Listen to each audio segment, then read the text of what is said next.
Halo Sobat Finance, selamat datang di podcast edukatif yang membahas topik keuangan modern dan teknologi finansial. Nah, dalam episode kali ini kita akan membahas topik yang gak kalah menarik nih dari episode sebelumnya, yaitu terkait fintech dan investasi digital, khususnya tentang robo-advisory dan DWM atau Digital Wealth Management. Di episode kali ini juga kita akan melihat bagaimana teknologi seperti Big Data, AI, ataupun Machine Learning dalam mengubah cara orang dalam berinvestasi, serta bagaimana platform seperti Bibit, Ajaib, dan Bareksa menjadi pionir di Indonesia. Namun sebelum itu, seperti kata pepatah, tak kenal maka tak sayang, maka perkenalkan, nama saya Lulan Putri Mendasari yang akan memandu obrolan ini bersama dua narasumber luar biasa kita, yaitu Kak Aksan Kruis dan Muhammad Fajar Hussein yang akan membantu kita atau memberikan kita gambaran bagaimana dunia investasi berevolusi di era digital. Nah, kita mulai dari hal yang paling mendasar dulu nih. Banyak orang sudah sering mendengar dengan istilah fintech ataupun financial technology. Tapi sebagian besar dari mereka tentu belum mengetahui bagaimana fintech ini mengubah dunia investasi. Jadi sebenarnya apa sih peran fintech dalam investasi modern? Baik, jadi kalau kita bicara soal fintech atau financial technology, sebenarnya ini adalah sebuah evolusi dalam jasa keuangan gitu. Nah, jadi pada dulunya investasi itu kan butuh bantuan dari instansi-instansi atau lembaga-lembaga besar. Kemudian butuh juga bantuan dari manajer investasi yang kemudian nantinya itu tidak lagi karena adanya platform bernama e-trader yang membuat investor itu menjadi bisa berinvestasi secara gratis.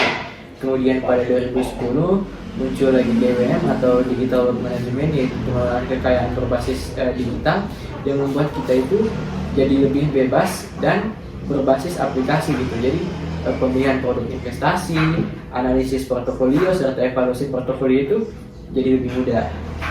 Oke, betul sekali apa yang dibilang sama Kak Fajar tadi. Dan kalau kita lihat sekarang itu fintech tidak hanya mempercepat proses transaksi, tapi juga memperluas akses dalam melakukan investasi. Kalau dulu itu untuk memulai investasi atau untuk melakukan investasi hanya bisa dilakukan oleh orang-orang yang mempunyai modal yang relatif besar. Tapi sekarang dengan adanya teknologi yang terus berkembang, yang dalam konteks ini adalah fintech ini, membuat siapapun bisa melakukan investasi dengan mulai dari 10.000 saja. Aplikasi seperti Bibit, Bareksa, dan Ajaib membuka akses untuk masyarakat luas, khususnya generasi muda, untuk ikut serta dalam melakukan investasi di pasar keuangan.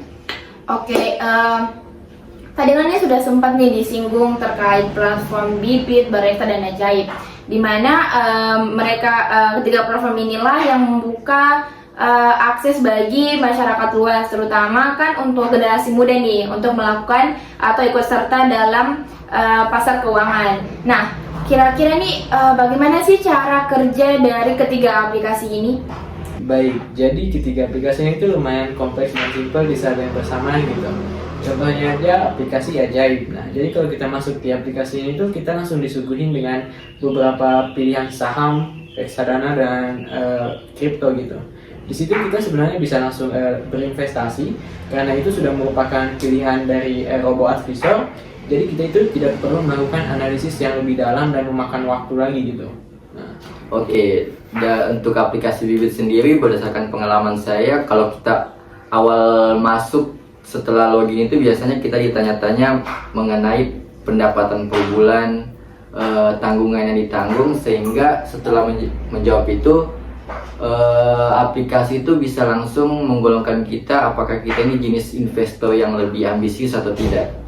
Nah, dengan itu aplikasi ini juga bisa merekomendasikan instrumen-instrumen yang cocok untuk kita. Lebih rincinya sendiri, kalau di Bibit itu bisa membuat investasi reksadana mulai dari 10.000 saja. Untuk Bareksa, dia itu menjual SBN retail atau surat berharga nasional secara online tanpa perantara bank. Sementara untuk Ajaib sendiri, dia itu memudahkan anak muda untuk berinvestasi saham dengan perantara yang sederhana. Wah, berarti teknologi ini tuh benar-benar mendemokratisasi dunia investasi. Tapi saya masih penasaran sih, apakah apa ada lagi nih dampak terbesar vintage bagi dunia investasi modern? Ya baik, jadi vintage itu mengubah paradigma investasi keuangan itu dari yang sebelumnya terpusat menjadi lebih terbuka, inklusif, dan mudah diakses terhadap kebutuhan pengguna gitu. Misalnya dengan adanya artificial intelligence dan data analitik, sistem itu bisa menilai berdasarkan portofolio kita gitu untuk setiap investor. Kemudian kita menyebut pendekatan ini sebagai goal based investing, di mana strategi investasi itu ditujukan untuk tujuan yang lebih spesifik gitu, seperti misalnya untuk pendidikan atau tabungan jangka panjang. Oke, selain itu juga vintage itu mendorong yang namanya disintermediasi, yaitu pengurangan peran perantara dari lembaga keuangan tradisional. Jadi investor itu bisa langsung berinteraksi dengan pasar melalui platform digital, di mana hal ini dapat mempercepat proses, mengurangi biaya, dan meningkatkan transparansi. Wah, luar biasa ya.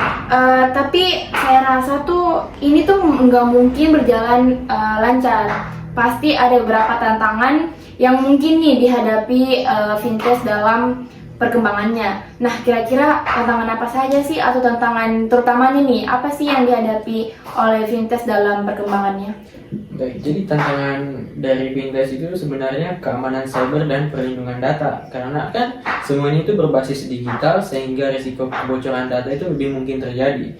Nah, kemudian regulasi juga kan harus lebih diperketat, tapi di Indonesia sendiri sudah ada otoritas jasa keuangan yang sudah menerapkan regulatory sandbox, di mana semua inovasi itu harus dicoba terlebih dahulu sebelum disebarluaskan gitu. Oke, berarti keamanan cyber sama kebocoran data itu termasuk dalam tantangan utama atau gimana nih? Iya, itu merupakan tantangan utama sih di era digital ini. Oke, kalau memang keamanan cyber sama kebocoran data ya, itu termasuk tantangan utama. Kira-kira ada lagi nggak sih tantangan-tantangan lain ini yang mungkin dihadapi oleh vintage dalam perkembangannya?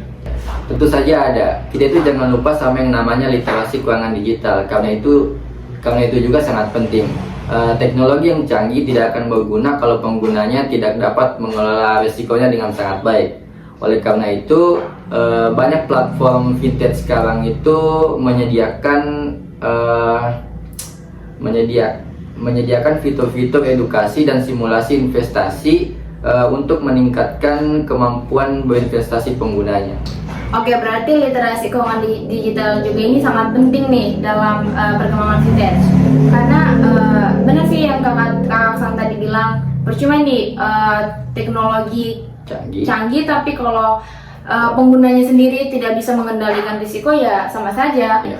Baik teman-teman, mungkin dari pembahasan kita dari beberapa menit yang lalu sampai sekarang dapat kita simpulkan bahwasannya investasi digital lahir dari kombinasi 3 hal penting, yakni inovasi teknologi, literasi keuangan, dan regulasi yang adaptif.